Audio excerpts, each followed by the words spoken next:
Hi, everyone, and welcome to the Thrive Co-Living Communities YouTube podcast. I'm Mark Stein, Thrive founder and your podcast host. We're creating sustainable, inclusive, and multi-generational residential communities. Our mission is to combat the epidemic of isolation, revitalize communities, and help others discover the many benefits of engaged community living by offering unique and ecologically sustainable co-living options. In this podcast series, join us as we discuss co-living, in addition to bringing you interesting people from around the world who are doing cool things to expand your knowledge and satisfy your curiosity. Through this podcast, learn more about our concept and see how Thrive co-living communities will bring together people from all walks of life who want to enjoy the best of independent and group living. To find out more about us, please visit our website at thrivecolivingcommunities.org. Thanks for watching and enjoy the podcast. Have you ever wanted to travel to Sweden, Norway, or other countries in Scandinavia? Do you want to learn more about the travel industry? Then you're at the right place. Welcome to the Thrive Co-Living Communities podcast. I'm your host, Mark Stein, and I'm here today with my guest, Amy Sterlicchi, a Nordic Experience Specialist with Discover Scandinavia Tours.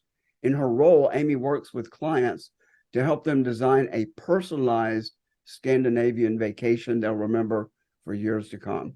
Welcome to the Thrive Co-Living Communities podcast, Amy. Thank you for having me. Happy to be here. Great. So you're located in Tampa Bay, right? I am. I'm in sunny St. Petersburg, Florida. Great. I can't see how you have the motivation to travel anywhere when we live in paradise, but other people would like to, and I'm sure you serve people from all over the country and probably other countries as well. So yes. Talk about the origin of this work for you. What turned you on to it, and talk a little bit about your background. Sure. So my background has always been in hospitality and tourism. So I went to school for that in Orlando at the Rosen College of Hospitality Management. I always knew that I loved traveling and I loved meeting new people, and I wanted to see this great big world. So I turned that into a career. And I worked for Marriott for many years in both their corporate offices and then also on property. And I got to go abroad with Marriott for a few years as well. I have done charters in the British Virgin Islands, planning those trips, selling those types of vacations. I've also done some event planning, keeping in that hospitality realm. I really like diving into niche markets. So I liked working at boutique hotels. I liked doing the charters in the British Virgin Islands, and I'm enjoying now doing trips to Scandinavia. So I don't do all kinds of travel and tourism, though, or that types of trips, though I do know people who can get you anywhere. I stick to what I know best right now, which is Scandinavia, and I'm really enjoying it. Great. By the way, let me interrupt just a second. My lighting is terrible today. I look like a Smurf. I look so green. So I'll mention it and then I'll forget about it. Like if you're doing a presentation and you forget your belt, you're not okay until you say, I know I forgot my belt. So I know that I'm green today, and I'll be Papa Smurf, the podcast host. But so let's move on. So what fascinates you with Scandinavia and led you to focus on this? Not that you might not spread your focus or divert your focus some other time in the future, but why Scandinavia? Scandinavia for me was so exciting here now because I didn't have a whole lot of experience with it before starting in this role. So it was a mystery to me. I knew a lot before joining about Iceland because they've got fantastic marketing, and so their tourism has definitely skyrocketed. And I knew about some things in like Norway, Finland have the Finnish Lapland, Santa Claus. I knew little sprinkles of information, but I was very curious. There's, a lot of people know more about going for a London trip or a trip to Paris, somewhere in Italy. But Scandinavia seemed more mysterious and really piqued my interest. And now that I know more about it, and I know more about the volcanoes and glaciers in Iceland, and I know more about the fjords and the Lapland Arctic areas of Norway and Finland, and more about the cuisine, new Nordic cuisine scene. Now I'm even more interested. So I was just intrigued by the tip of the iceberg, and there's a lot more to see and do. No pun intended, I guess. Of course not. So I have a friend who recently traveled to Iceland, and it's probably going to get easier to travel there but maybe less desirable as the climate continues to warm, because they're losing a lot of their ice and a lot of the things that probably draws people there. I don't hear that so much about Scandinavia, the other part of Scandinavia, and I don't even think of Iceland as Scandinavia, but I guess they're pairing up or grouping up. But one of the things he mentioned was how expensive everything was in Iceland. Are they on the euro? And he didn't go to the other parts, but speak to that, the value of Iceland, and maybe go ahead and compare it to some of the other European places in Scandinavia. Certainly. So the Iceland is on its own currency. They're not on the euro or any other shared currency. So they're on their own currency. And with the influx of tourism to Iceland and it being an island, so resources being, not every, a lot has to be shipped in there.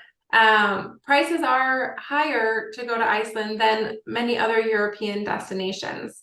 So the cost of food and accommodation and transportation, excursions can be a little higher than if you were going on a trip to, say, Greece or Italy. You can expect a higher price tag on your Iceland trip, but you can also expect a very unique experience on your Iceland trip, one that isn't duplicated anywhere else. Iceland falls where there's two tectonic plates that rub together. And that's what has created a lot of the land formations that they have there. There's a fissure in between the two tectonic plates that you can snorkel and dive through. And then there's the volcanoes that have gone up and created little islands around the main island. There's the glaciers that are slowly coming across that have created beautiful waterfalls and rivers, ice caves that you can go into. And that's not the kind of thing you can see Hold on a everywhere. second. I think you've got some visuals for us. Why don't you bring that up as we're talking about it? And you're giving beautiful descriptions, but let's show and tell. Yeah, let me pull that up here for you. Let's see, share my screen.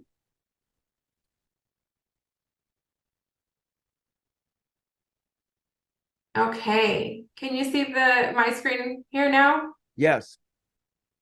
So, there's a lot to see and do in Iceland, and a lot of it's got to do with the nature. I'm looking at this waterfall that we have here. You can actually go on a trail coming behind the waterfall. So you're standing in front of a rock formation with water crashing down in front of you, and then open landscape and sunset or sunrise in front of you. Here are some of those beautiful, it's like waterfalls that go down into rivers.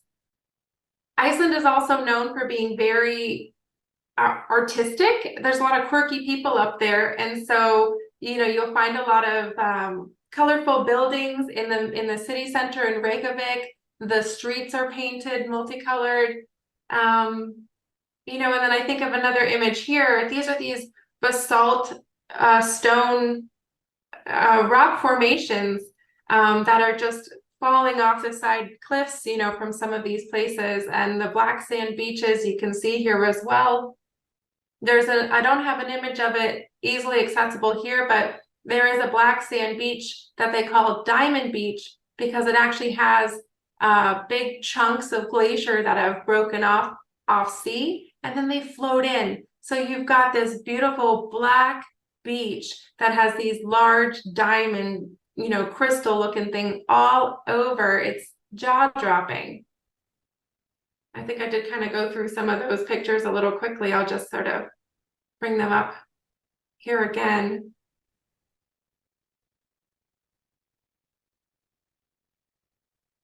So sounds like ecotourism is a focus of theirs. It is, yes. There's a lot of ecotourism there. They do a lot to work with nature using the power from the geothermic energy that they have, all the hot springs, creating greenhouses to do some farming that they would otherwise not be able to do there. The sidewalks in Reykjavik are all heated from underground so that during the winter time, the snow melts and you can walk and drive around more easily. There is some very fascinating ways that they have learned to work with their resources that you can learn about when you go. Okay. Obviously, well, not so obviously now with global warming, but what are the times of the year that you want to go there and not go there? So popular times to go are in the summertime when you've got the midnight sun. So very long days, the sun doesn't set all the way, which gives you more time for activities. We certainly suggest you bring eye masks with you to sleep. And the other time of year to go is going to be in the heart of winter, because there are so many wintry activities to do, including opportunities to see the northern lights.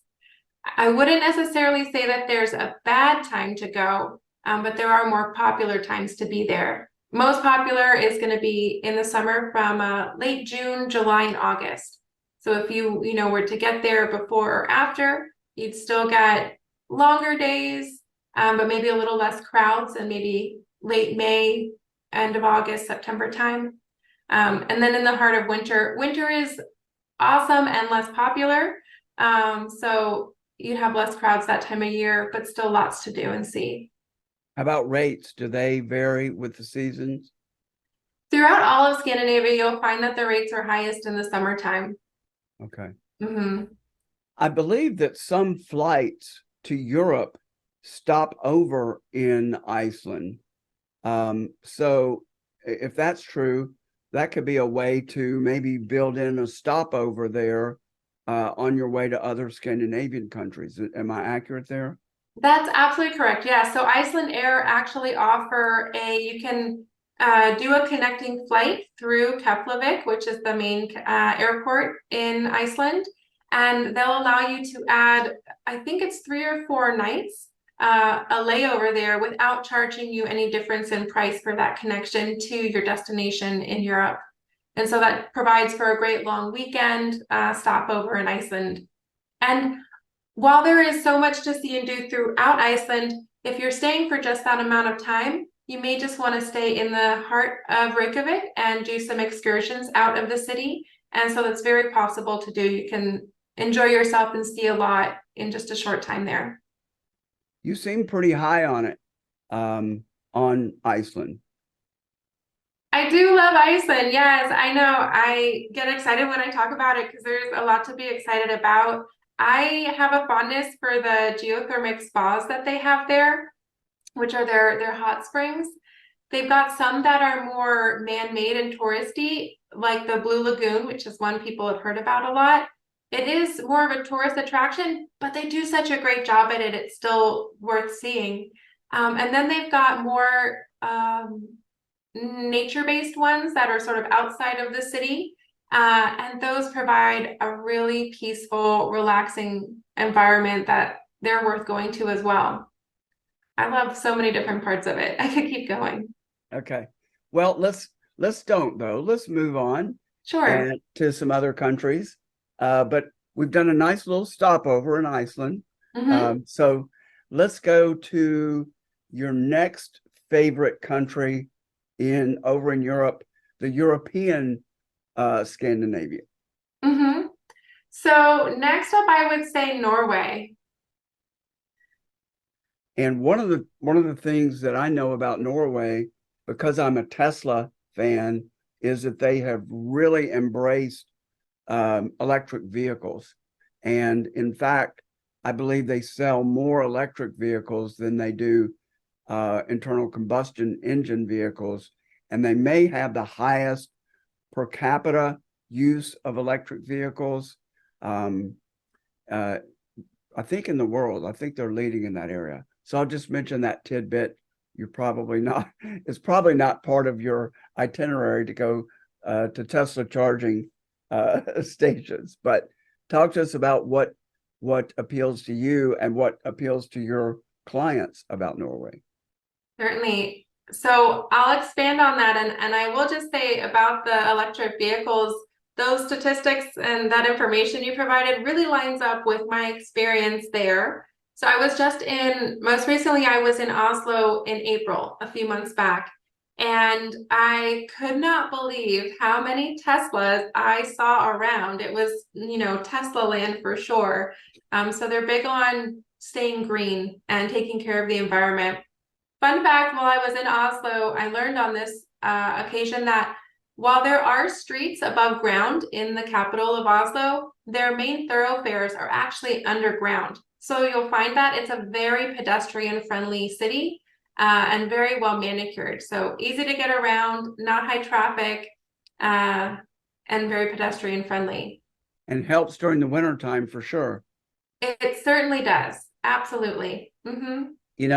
I traveled to Quebec quite a few years ago, and that struck me about Quebec, that there was a lot underground, multi stories underground, and lots of shopping for you to get in between going from building to building. So you're not having to brace the cold anytime you want to shop, in a different store. And you could go right from these underground tunnels, I guess you will, into the subway. So you never had to go above ground depending on where you were going.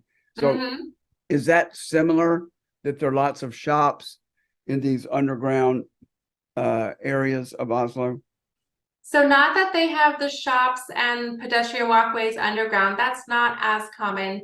Really just the roadways. So the high traffic roads, those are all underground. Okay. I misunderstood. Okay. Yep. Go ahead with your highlight reel. Yeah, so I would say when people think of Norway, one of the first things that they think of are the fjords. Right. So the fjords are these beautiful landscapes where the mountain, as high up as the mountains go up above water, they go that far down below the water. And so you have these waterways that just have gorgeous cliffs and mountains up on either side of you. They're dotted in a few different places along the coastline and then inland a bit in Norway. So there's a lot of different opportunities to get to see the fjords. But if you go to Norway and you don't see a fjord, have you really been to Norway? I don't know. It's the land of the fjords. So are there cruises, day cruises, and are there overnight cruises along the Norway coastline?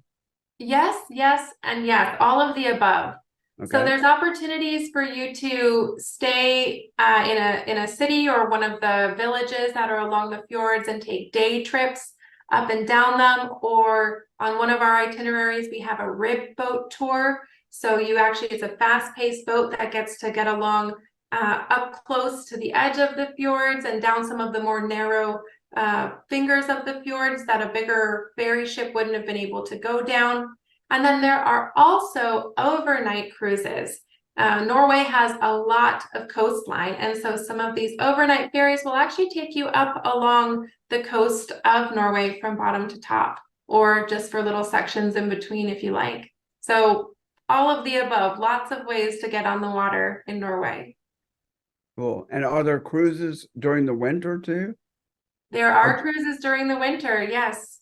Okay, so you can see the snowfall and all that. Certainly. Yep, all year round. They're used to it, so they've figured out how to live with it and thrive with all the different kinds of weather that they get. Probably 12 hot tubs on the decks of those cruise ships that are going in the wintertime in Norway. Yeah, it's definitely very cool to be in a hot tub while it's snowing. So, I've done that, not in Norway. All right. What mhm. else about Norway? So yeah, so I'm just showing you here. This is the opera house that they have in the capital in Oslo, and Oslo is right on a harbor, so it's right on the water, and you can actually climb up the roof of this opera house, and the whole opera house itself is glass. So as you walk around it, you can see everybody who's working inside of it, working on the costumes, working on the stage, props, all of that. And Oslo itself is a small capital city compared to especially the capitals that we're used to here in the US. So easy to get around and lots to see. Oslo also, let me just show you here. This is a picture of one of the fjords. So you can actually see just how vast those mountains are going up either side of it. And it's well to know that as tall as they are, that's how deep the water is below you as well. Wow. Mm-hmm. In the winter time, half of Norway is, or a portion of Norway is above the Arctic Circle. So in the winter time, there's the opportunity to see the Northern Lights. There's the opportunity to do dog sledding, reindeer sledding, and something else that's prominent in Norway are the Sami people. So they are the indigenous people from the Lapland area, which is that above the Arctic area there in both Norway and in Finland. And so it's fantastic to have the opportunity to get to go and see some of their culture, get to sit down and have a meal with them. They are reindeer herders, so there are usually a lot of reindeer activities that are involved in those excursions where you get to learn about their culture, their people, their cuisine, and that's definitely a big highlight when you go there as well. Probably eating some reindeer meat is on the itinerary. Yeah, definitely. It's Have not you ever everybody who had gets it? the opportunity to do that. Have you had it? I'm sorry. Mm-mm. Oh, you haven't? Okay. Not yet. There's a lot of yets. Mm-hmm. So I would say that Iceland and Norway are our two most popular destinations if people are going to just one country. And there is plenty to do in just one country. If you wanted to stay a week or, week and a half, there's plenty to do in just one country.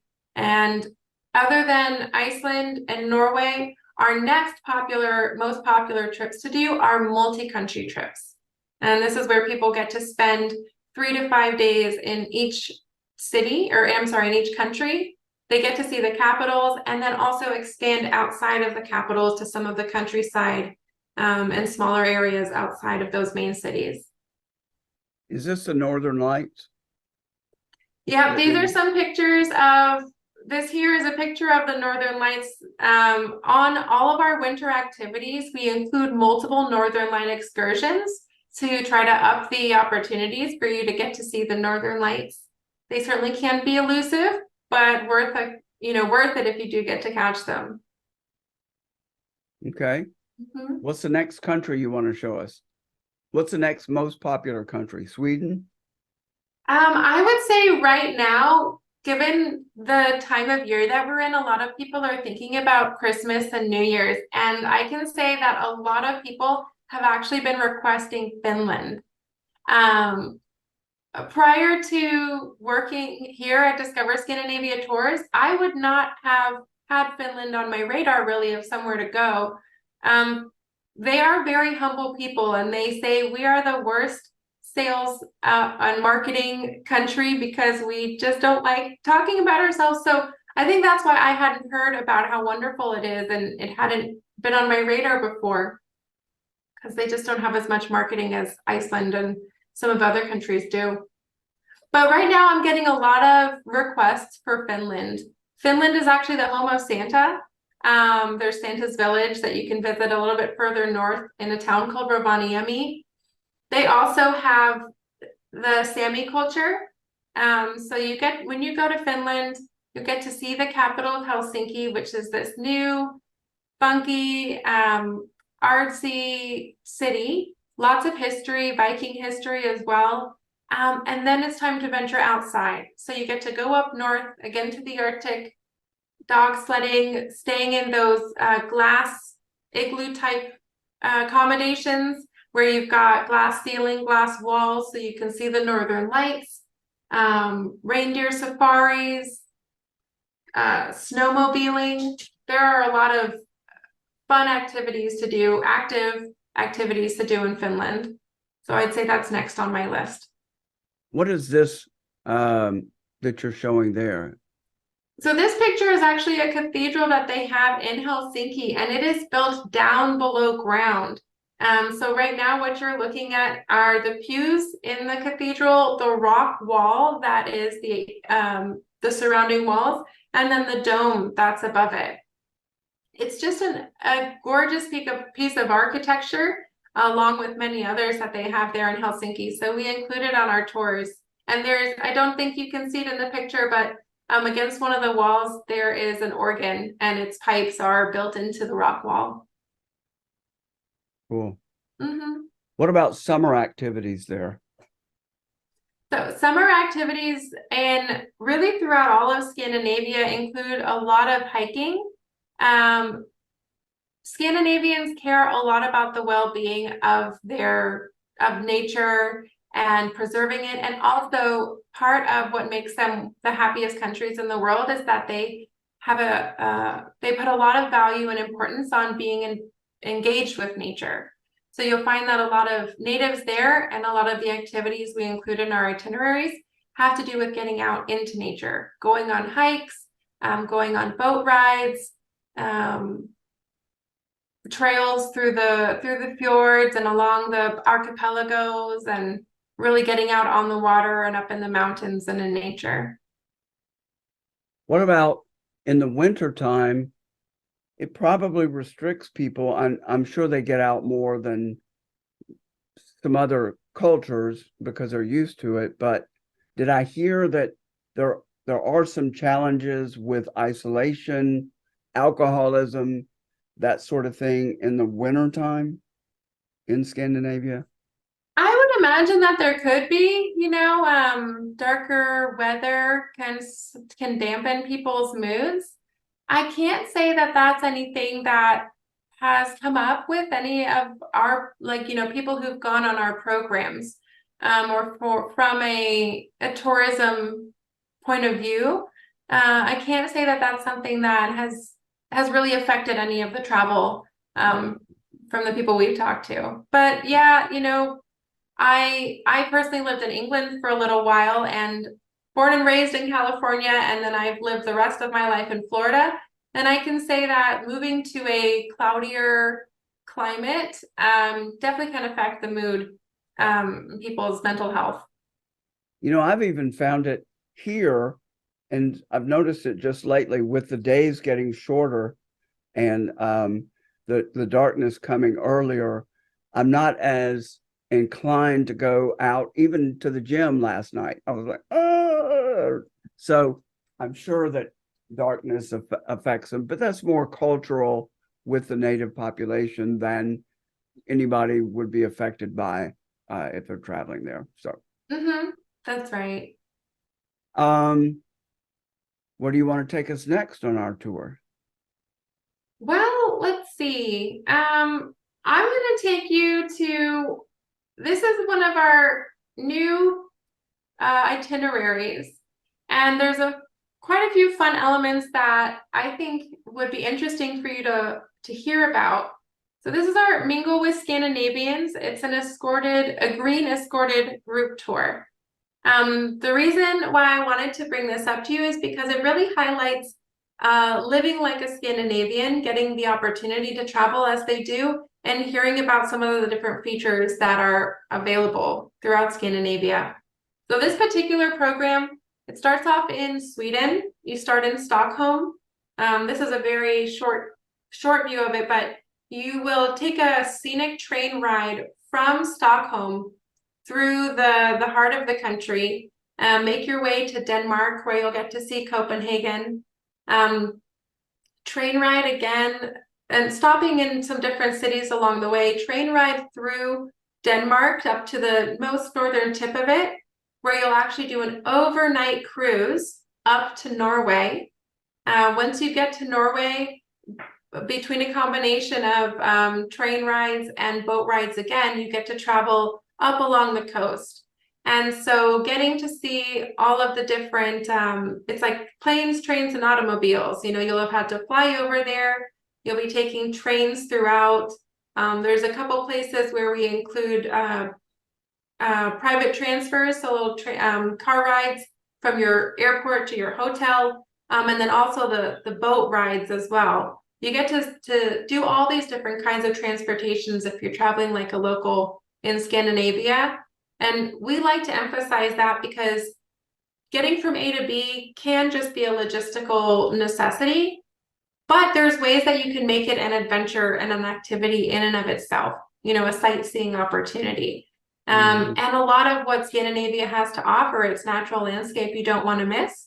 So that's why I think it's worth highlighting that if you want to go there and live like a Scandinavian for a week, it's definitely a good idea and highly accessible to use those other modes of transportation to get around.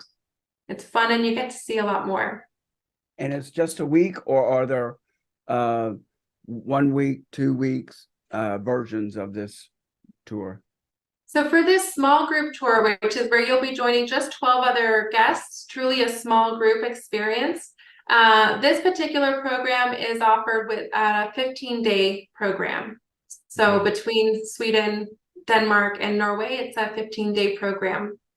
We do have some private programs where it would just be you and your friends or your family, whomever's in your group, that go anywhere from 13 days, 18 days, 22 days. Just depends on where you want to go and how long you want to be gone for. Got it. Mm-hmm. Cool. So this would be like a buffet, and you're not going to get as in-depth of an experience, but you're going to get a broad experience and the scenic tour. Certainly. And on this tour, because you're not just going to the main cities, you're stopping at some smaller, maybe more historic or more quintessential, somewhere more that locals would travel to, a little bit off the beaten path. You get a really authentic experience. And with this particular program, because it's a small group, there is a tour operator that guides you through the whole program. And then in different locations, you'll actually meet up with local guides, local experts who love their town and love showing it off. So you'll get to have them tell you all about the history and the culture and the highlights of each place. Okay. Mm-hmm. Why don't we go to Denmark? We haven't focused on that country. And pardon my insecurity about the geography. Isn't Denmark attached to the mainland and the rest of them are islands or paired together? So actually, let's see, Iceland is the island all by itself. Right. Then you've got Norway, Sweden, and Finland are connected. And then underneath them, connected to Germany, actually, is Denmark. Okay, so it is attached to the mainland. Yes. Okay. But Denmark actually has a lot of islands, and they've connected them all by bridges. So mainland of it is connected. It's not an island, but Denmark has so many islands dotted along its coastline. So that might have led to you thinking that it was an island or not connected, because it does have a lot of small islands just scattered along the coastline there. And is Norway, Sweden, and Finland one big island, or does it attach to Russia over there near Finland? It is attached to Russia. Yeah, so other than Iceland itself, none of them are islands. Okay. Mm-hmm. Yeah. All right. Let's go ahead with Denmark. Yeah, so speaking of all those islands that Denmark's coastline is scattered with, the main city, the capital of Copenhagen, is actually located on an island, the island of Zealand. And then it's, very short distances, like bridge-wise, to connect it to the other islands. But it's a big island in and of itself. And so that's on Zealand. So most of our programs, or our programs that start in Denmark or go to Denmark, they start in Copenhagen, the capital. Definitely worth seeing. Colorful, food-centric. That is where the heart of the new Nordic cuisine phenomenon started. This desire from the chefs in that area to get back to basics, to really connect with local produce that's seasonally grown, utilizing old cooking techniques, and then also at times introducing new cooking techniques as well to create fresh, colorful, seasonal, local food that is just phenomenal. And that new Nordic cuisine, as I mentioned, it started there in Denmark, in Copenhagen, and has spread throughout the Nordic countries. So you can find great local food all over, but the food scene in Denmark is especially rich. Heavily focused on seafood for main courses? Certainly, yep, because they have a lot of it there, and throughout all the different parts of countries in Scandinavia with all that coastline, you'll find quite a bit of seafood throughout. Probably the cuisine in Copenhagen is refreshing compared to some of the salted fish diets up in rural Norway, Sweden, Finland, I would imagine. Yeah, they could, if you go north and inland, it can get a bit more meat and potatoes. A little bit fresher on the coast, that's for sure. Just a detour here. Isn't it interesting that the more northern the climate, the milder the food, and the more southern the climate, the spicier the food? You would think that in the Caribbean, you would think it would be opposite, because it's so hot down near the equator, but it seems like spiciness goes with towards the hotter regions. Have you noticed that? Yeah, I did notice that, and I remember being in Thailand once, and it was summertime, and we were traveling with somebody who was from there, and she was saying that, yeah, in Thailand we eat hot foods in the summertime because it heats up like your body, and then your body says, whoa, we need to cool down. So then your body will start doing its own thing to cool down, and I imagine it's something similar with spicy food. If you heat it up from your core, from the inside with the spicy food, then your whole body will say, we need to cool down, and it'll turn on the fans and all the mechanisms to cool and down. Start sweating. I've had spicy food that makes my head sweat and the whole body sweat. Exactly. Even in the northern US, up in Minnesota, it's all bread and potatoes and bland types of food. You would think they would want to spice up their life a little bit and get some heat going internally, but doesn't seem to be the case. Now with the local foods, I guess that's what's good about a good thing about globalization, right? Is we can get all that different foods in all kinds of different places. I'm detecting some real enthusiasm about the foodies in Denmark, and I'm like a little kid. Even the babies, they don't really know their environment until they put it in their mouth. So I'm that way as well. I think it's really important when you travel to eat the local foods and experiment with that. Absolutely. Yeah, and Denmark actually has more Michelin star restaurants than any other one country. But even outside of, the highly the highly registered restaurants, like the Michelin star restaurants, just like, regular local places have great food all around. So if you like food, go to Denmark, you're in for a treat. Yeah. What else would you show us about Denmark or focus on? What are these statues here? Yeah, so well, I'll show you this here right now because I've got it up in front of me. This is a Viking ship. And through I've touched on it a little bit, but throughout Scandinavia, Viking history is very prevalent. That's where they're from. And so there are a couple different spots, one of them being here in Denmark, where you can actually go and see some Viking ships that have been well preserved. There's also the Vasa Museum out in Stockholm. And there's just a couple different places where you can actually get to go and see some relics from that time period, learn about that culture. There's actually some places in Norway where they have a whole village set up. And when you go there, it's like a blast from the past where you're walking amongst Vikings and living getting to do some of the tasks they had to do. So very immersive. But you get to learn and see some of that in Denmark as well. How about Viking festivals? Probably all over in all those countries, they have them special festivals. I'll bet they do, especially in the summertime, because they really make use of good summer weather.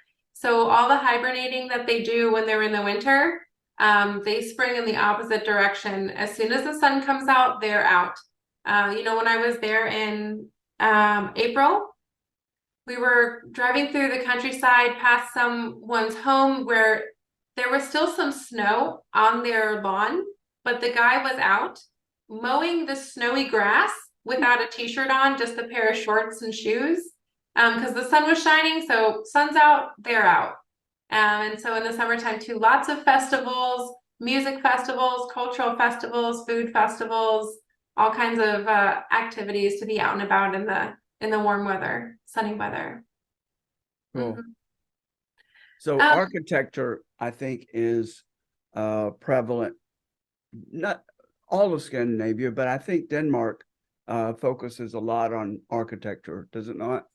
They sure do. Both in the capital city and some of the other bigger cities, they've got more modern architecture. But then there's also a lot of really gorgeous and well-preserved architecture um, from cultures past. You've got medieval towns like there's this one here pictured with like these cobblestone streets and these beautiful old colorful buildings. They definitely like to, not colorful like Key West, pinks and greens, but they do like to keep the the buildings colorful for the winter time when there's less light everywhere. Let me see if I can find some other really awesome photos to show you. Oh, we've got a statue in Copenhagen of the Little Mermaid, because Hans Christian Andersen. He's from Denmark, and a lot of beautiful stories. And here's a picture there of the colorful buildings that they have. Lots of different castles.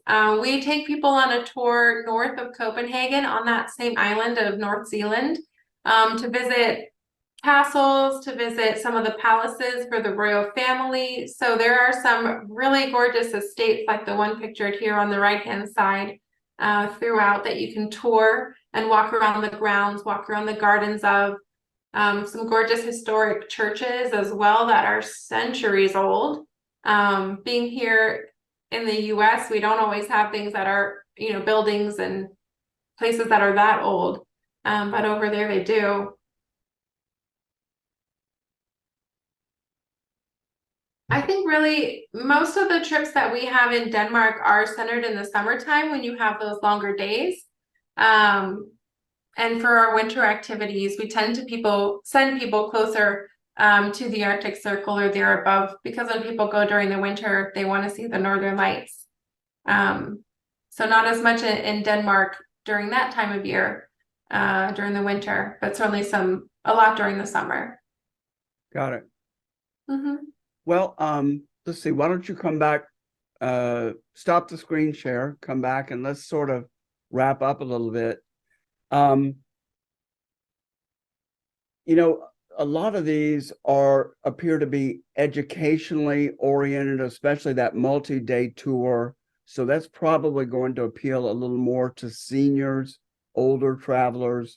But the summer tours, I'm guessing, would be good family tours. Talk a little bit about, who should go when. Um, just break it down a little bit more. Sure. So I can say that many of the tours that we have now have catered to the demographic that we've had traveling with us thus far, because which are usually 55 and plus. And I think that's because it's a little bit more expensive to travel to Scandinavia than some other destinations. And people who go there typically stay for a while, kind of bucket list once in a lifetime. So that's historically who's been going. And so that's who we've catered to. But tourism throughout Scandinavia is rising, and we're finding a different kind of demographic arriving. Younger people, families are coming there more often now too. And so I would say that some of the tours that I've covered have been a little bit more catered to a 55 plus crowd. But there are so many activities for families to be doing, kids activities, a lot of the winter activities children love to be involved in as well. The nature and hiking activities are great for families or more active people. So it really can cater to whatever sort of a party you'd like to go. Though the trips that I was showing you have been geared towards more of a senior population, because that's who was looking to go before. Because they're so focused on sustainability, I would imagine that if they can afford it, some 30-somethings and early 40-somethings that are sustainability focused might enjoy it too. Yes, yeah, that's absolutely the case. There's a lot of ecotourism to do there, where you can learn about how they are being sustainable throughout Scandinavia, what efforts they're making. And then even if you just like to travel ethically and travel sustainably, because in Scandinavia, there's so many opportunities to get out in nature versus, doing the double-decker bus tours of a city. It's a very walkable region. The main cities are that big, so even the tourism that you do in the capital cities can be very green and sustainable too. So it's certainly popular with that crowd as well. So you've done a great tour. I feel a little tired from all the travel. No, you've done a great overview tour for us. If people want to contact you and take advantage of your services, how can they best reach you? Sure. So a couple ways to reach us. You can go to our website, which is Discover Scandinavia Tours.com. You can reach me by phone or email. My email address is Amy_S as in Sterlicchi at Discover Scandinavia Tours. And my phone number, our main number, which is 800-936-2814. Give that number a call, and I'll be happy to tell you more about Scandinavia. Great. And we'll put all that down below in the show notes. So if you'd like to reach out to her, especially on how to spell Sterlicchi, which I'm sure gives everybody some problems. Okay, well, this has been great. I really appreciate the time, the tour, and it's whet my appetite. We were talking at the dinner table the other night where we most wanted to go, different ones of us. It didn't include Scandinavia, but now maybe it will now. Now I have a stronger vote for Scandinavia. So, and I love Amsterdam. I've been there a couple of times. So, and so I believe Denmark is probably a close in terms of look and feel as Amsterdam. So I would say so, yeah. And I've been to Amsterdam a couple of times too, with those beautiful canals and a lot of good food there too. Yeah, I think you'd love Denmark. Okay, well, thank you so much. Let's plan to have a renewed podcast sometime in the future and dig a little deeper. we'll dig to the next underneath to the next level and talk about maybe some internal tours and off the beaten path sorts of tours. So let's reach out and do that again. That sounds great. I look forward to it. Thank you so much for having me today. It's been a lot of fun. Thanks for being on the Thrive Co-Living Communities podcast. To learn more about Amy and her work and to be able to reach her, please see the contact information down below in the show notes. And if you like the episode, please subscribe, comment, thumbs up, click that notification bell, and you'll get more episodes.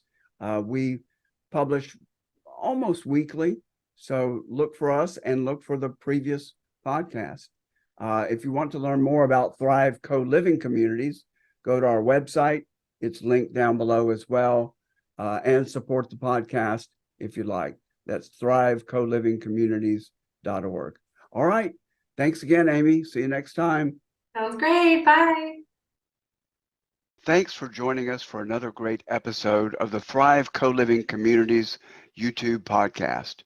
To learn more about our mission and how you can support our vision of creating co-living communities worldwide, please visit us at thrivecolivingcommunities.org. To receive advanced viewings of our podcast and other exclusive content, find us on Patreon at patreon.com/Thrive Co-Living Communities. You can also learn more ways to support our mission in the show notes below. Amazon Smile, GoFundMe, Kroger, and our own Thrive Gear store, where you can buy t-shirts, hats, and many other items. Thanks again for tuning in, and we'll look forward to seeing you again soon.